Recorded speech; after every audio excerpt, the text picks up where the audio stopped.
ಈ ಸೀರೆಯಲ್ಲಿ ನನಗೆ ತುಂಬ ಶ್ರೀಮಂತಿಕೆ ಕಾಣ್ತಿದೆ ಕಾಂತಮ್ಮ ಅವರೇ. ಬಿಸಿಲಲ್ಲಿ ಅಲಿತಿರೋ ಮಹಾರಾಣಿಗೆ ಅರಮನೆಯಲ್ಲಿ ಅಮೃತ ಇದ್ರೂ ಅದು ಪ್ರಯೋಜನಕ್ಕೆ ಬರಲ್ಲ. ದಣಿ ವಾರಿಸ್ಕೊಳ್ಳೋದಕ್ಕೆ ಬೊಗಸೆಷ್ಟು ನೀರು ಸಿಕ್ಕಿದ್ರೂ ಸಾಕು, ಅದೇ ಅಮೃತ ಅನ್ಸುತ್ತೆ. ಇವಾಗ ನೀವು ತೋರಿಸ್ತಿರೋ ಪ್ರೀತಿ ನನ್ನ ಪಾಲಿಗೆ ಅಮೃತ ಇದ್ದ ಹಾಗೆ. ಅಳಿಸ್ಬಿಡ್ತೀರಪ್ಪ ನೀವು ನನ್ನ. ದೊಡ್ಡ ಮಾತು ಶ್ರಾವಣಿ ಮೊರೆ. ಅದಕ್ಕೆ ತುಂಬಿದ ಕೂಡ ತುಳುಕಲ್ಲ ಅನ್ನೋದು. ದೊಡ್ಡ ಮನೆ ಕುಡಿಗೆ ಪ್ರೀತಿ ವಿಶ್ವಾಸದ ಅರ್ಥ ಗೊತ್ತಿರಲ್ವಾ? ಬನ್ನಿ ದೇವರಿಗೆ ದೀಪ ಹಚ್ಚಿ ಪೂಜೆ ಮಾಡಿ.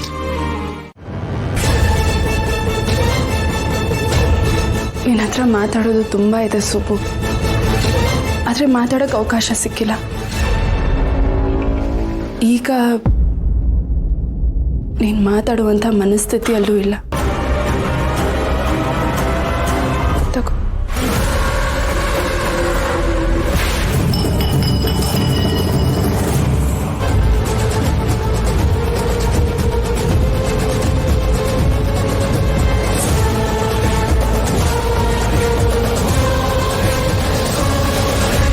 ಯಾವ ಖುಷಿಗೆ ಮೇಡಮ್ ಇದೆಲ್ಲ? ಅಲ್ಲ, ನಾನು ಏನು ತಪ್ಪು ಮಾಡಿದೆ ಅಂತ ನೀವು ಅನ್ಯಾಯ ಮಾಡಿದ್ರಿ ಈ ಥರ? ಮೇಡಮ್, ನನಗೋಸ್ಕರ ನನ್ನ ಜೀವನದಲ್ಲಿ ಬದುಕ್ದೋನೇ ಅಲ್ಲ ನಾನು. ಮೇಡಮ್, ನನ್ನ ಜೀವನದಲ್ಲಿ ಇದ್ದಿದ್ದು ಎರಡೇ ಗುರಿ ನನಗೆ. ಒಂದು, ಅಪ್ಪ ಅಮ್ಮನ್ನ ನನ್ನ ಕುಟುಂಬನ ಚೆನ್ನಾಗಿ ನೋಡ್ಕೊಬೇಕು. ಇನ್ನೊಂದು, ಯಜಮಾನ್ರ ನಂಬಿಕೆಯನ್ನು ಉಳಿಸ್ಕೋಬೇಕು ಅಂತ. ಆದರೆ ನಿಮ್ಮಿಂದ ಎರಡೂ ಆಗಿಲ್ಲ ಮೇಡಮ್.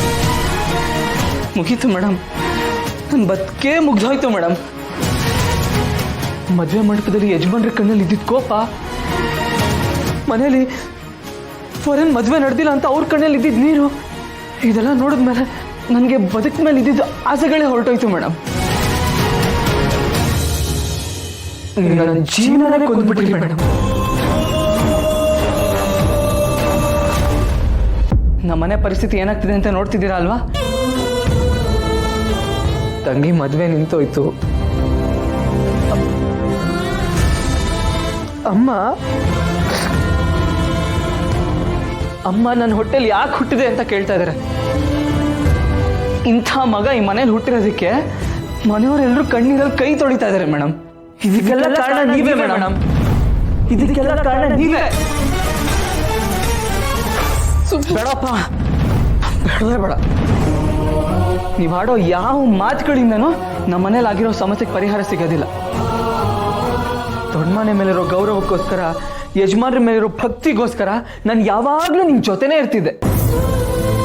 ಆದರೆ ಇವಾಗ ನೀವು ಮಾಡಿರೋ ಕೆಲಸದಿಂದ ದೊಡ್ಡ ಮನೆಗೆ ದ್ರೋಹ ಮಾಡ್ತಿದ್ದೀನಿ ಅನ್ನೋ ಅಪವಾದ ಹೊತ್ಕೋಬೇಕಾಗಿದೆ.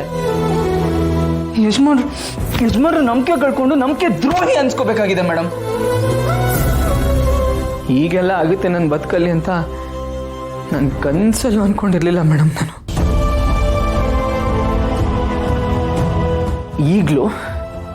ಈಗಲೂ ನೀವು ಈ ಥರ ಯಾಕೆ ಮಾಡಿದ್ರಿ, ನಿಮ್ಮ ಮನಸ್ಸಲ್ಲಿ ಏನಿದೆ ಅಂತ ನಾನು ಕೇಳೋದೇ ಇಲ್ಲ ಮೇಡಮ್. ಯಾಕೆ ಹೇಳಿ? ಇಷ್ಟೆಲ್ಲ ಆದಮೇಲೆ ನೀವು ಕೊಡೋ ಉತ್ತರದಿಂದ ನನ್ನ ಮನಸ್ಸಿಗೆ ಸಮಾಧಾನ ಸಿಗಲ್ಲ, ನಮ್ಮ ಮನೇಲಿರೋ ಸಮಸ್ಯೆ ಪರಿಹಾರ ಆಗೋದೇ ಇಲ್ಲ. ದೊಡ್ಡ ಮನೆ ಋಣ ನಮ್ಮ ಉಸಿರಿರೋವರೆಗೂ ಇರುತ್ತೆ ಅಂತ. ಈಗಲೂ ನಿಮ್ಮ ತಾಳಿ ಕಟ್ಟಿಗೆ ದಾನಲ್ಲ ಅಂತ ನನಗೆ ಹೇಳಕ್ಕೆ ಎಷ್ಟೊತ್ತು ಬೇಕಾಗಿತ್ತು ಹೇಳಿ? ಹೇಳಿ ಮೇಡಮ್, ಎಷ್ಟೊತ್ತು ಬೇಕಾಗಿತ್ತು? ನಾನು ಹೇಳಿದ್ರೆ ನಿಮ್ಮ ಪರಿಸ್ಥಿತಿ ಏನಾಗ್ತಿತ್ತು ಮೇಡಮ್? ಯೋಚನೆ ಮಾಡಿದ್ದೀರಾ?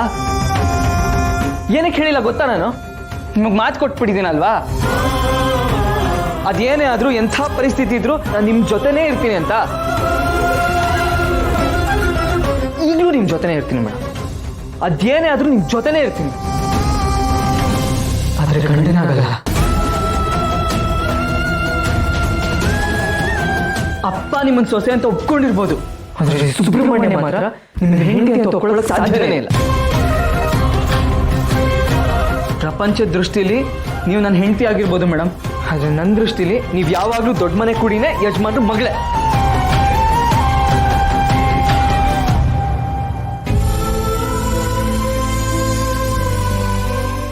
ಆಯಿತು ಬಿಡು ಸುಬ್ಬು, ನಾನು ಮಾಡಿರೋ ತಪ್ಪಿಗೆ ನನಗೆ ಪ್ರಾಯಶ್ಚಿತ್ತ ಆಗಲೇಬೇಕು. ನೀನು ನನ್ನ ಹೆಂಡತಿ ಅಂತ ಒಪ್ಕೊಳ್ಳೋದೇನು ಬೇಕಾಗಿಲ್ಲ, ಮೇಡಮ್ ಅಂತಾನೆ ಅನ್ಕೋ. ಆದರೆ ನೀನು ಈ ರೀತಿ ದಯವಿಟ್ಟು ನನ್ನ ಹತ್ರ ಬರಬೇಡಿ ಮೇಡಮ್. ನೀವು ಹತ್ರ ಆಗೋ ಪ್ರಯತ್ನ ಪಟ್ಟಿದ್ದಕ್ಕೆ ನಾನು ಎಲ್ಲರಿಂದನೂ ದೂರ ಆಗಾಯ್ತು. ಮೇಡಮ್, ನಿಮ್ಮನ್ನ ದೇವತೆ ಅಂತ ಗೌರವ ಕೊಡ್ತಿದ್ದಿದ್ದು ನನಗೆ, ಪೂಜೆ ಮಾಡ್ತಿದ್ದಿದ್ದು ನನಗೆ ಇಷ್ಟು ದೊಡ್ಡ ಶಾಪ ಕೊಟ್ಟಿದ್ದಕ್ಕೆ ಥ್ಯಾಂಕ್ಸ್ ಮೇಡಮ್.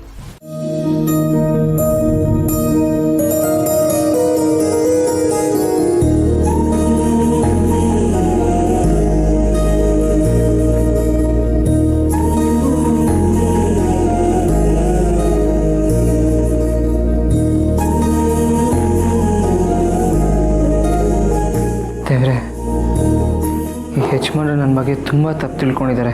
ಆದರೆ ನಾನು ಏನೂ ತಪ್ಪು ಮಾಡಿಲ್ಲ ಅಂತ ನನ್ನ ಮನಸ್ಸಿಗೆ ಅಷ್ಟೇ ಗೊತ್ತಿರೋದು. ಪ್ರತಿದಿನ ನಾನು ನಿಮ್ಮ ಮುಂದೆ ಬಂದು ಕೈ ಮುಗಿಬೋದು, ದೀಪ ಹಚ್ಬೋದು, ಆರತಿ ಮಾಡ್ಬೋದು, ಪೂಜೆ ಮಾಡ್ಬೋದು, ಏನು ಬೇಕಂದ್ರೂ ಮಾಡ್ಬೋದು. ಆದರೆ ನನ್ನ ಮನಸ್ಸಲ್ಲಿ ಸದಾ ನಾನು ಪೂಜೆ ಮಾಡೋದು ಯಜಮಾನ್ರನ್ನ ಮಾತ್ರ. ಯಜಮಾನ್ರು ನನಗೆ ಹೊಡಿಲಿ, ಬಡಿಲಿ, ಏನಾದರೂ ಮಾಡಲಿ, ನಾನಂತೂ ಅವರಿಂದ ದೂರ ಇರೋದಿಲ್ಲ. ನಾನು ಉಸಿರಿರೋವರೆಗೂ ಯಜಮಾನ್ರು ಸೇವೆ ಮಾಡಬೇಕು ಅಂದ್ಕೊಂಡಿದ್ದೀನಿ. ಮತ್ತೆ ಅವ್ರ ಸೇವೆ ಮಾಡೋ ಪುಣ್ಯ ನನಗೆ ಸಿಗುತ್ತೆ ಅನ್ನೋ ಆಸೆಯಲ್ಲಿ ಇವತ್ತು ಯಜಮಾನ್ರ ಮನೆಗೆ ಹೋಗ್ತಾ ಇದ್ದೀನಿ. ದಯವಿಟ್ಟು ನೀನೇ ನನಗೆ ದಾರಿ ತೋರಿಸ್ಬೇಕು.